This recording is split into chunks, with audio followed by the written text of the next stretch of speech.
In a recent post on his social media platform, U.S. President Donald Trump sought to defend his reciprocal tariff proposal and dispute the so-called value-added taxes, claiming that America has been mistreated by its friends and foes alike. Our Soo-jin covers his latest remarks.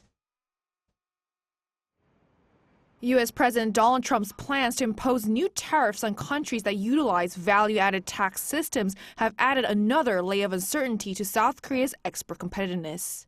Trump said Saturday that Washington will treat countries with a value-added tax system the same as those with tariffs in order to help calculate reciprocal duties on other countries. The comment raises concerns for South Korea, which, unlike the U.S., collects value-added tax. Typically, companies in countries with a VAT system, including South Korea, receive a VAT refund when exporting to the U.S. and only have to pay a relatively low sales tax. However, U.S. companies exporting to foreign countries have to pay a high VAT rate that they do not pay in the U.S. And for that reason, Trump has criticized VAT as being an unfair trade barrier for the U.S. They do have something that is somewhat similar, which is the sales tax. Effectively, the U.S. sales tax can be considered something that is very similar, at least in the results. And since South Korea's VAT rate is 10% higher than the average U.S. sales tax of 6.6% as of 2023, it's fueling speculation that Trump will impose a 10% reciprocal tariff on all South Korean imports in April.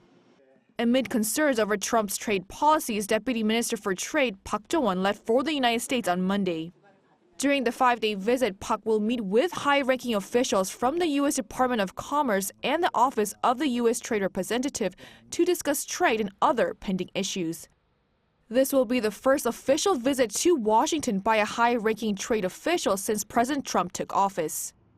Park is expected to hear the specifics of the trade policies under the Trump administration and convey Seoul's position on the matter. These discussions are particularly important because it will be challenging for the Korean government to devise response measures as VAT is applied based on the value added at each stage of production. In the end, it is the consumers which pay the value-added tax, and right now, except for foodstuff which is exempted, it's 10%. So we'll have to figure out some way to eliminate the import component of that 10%, and that could be difficult. The same expert also added that another factor that makes this situation complex is how a large portion of the tax revenue for many nations, not just Korea, relies on VAT. Soo-jin, Arirang News.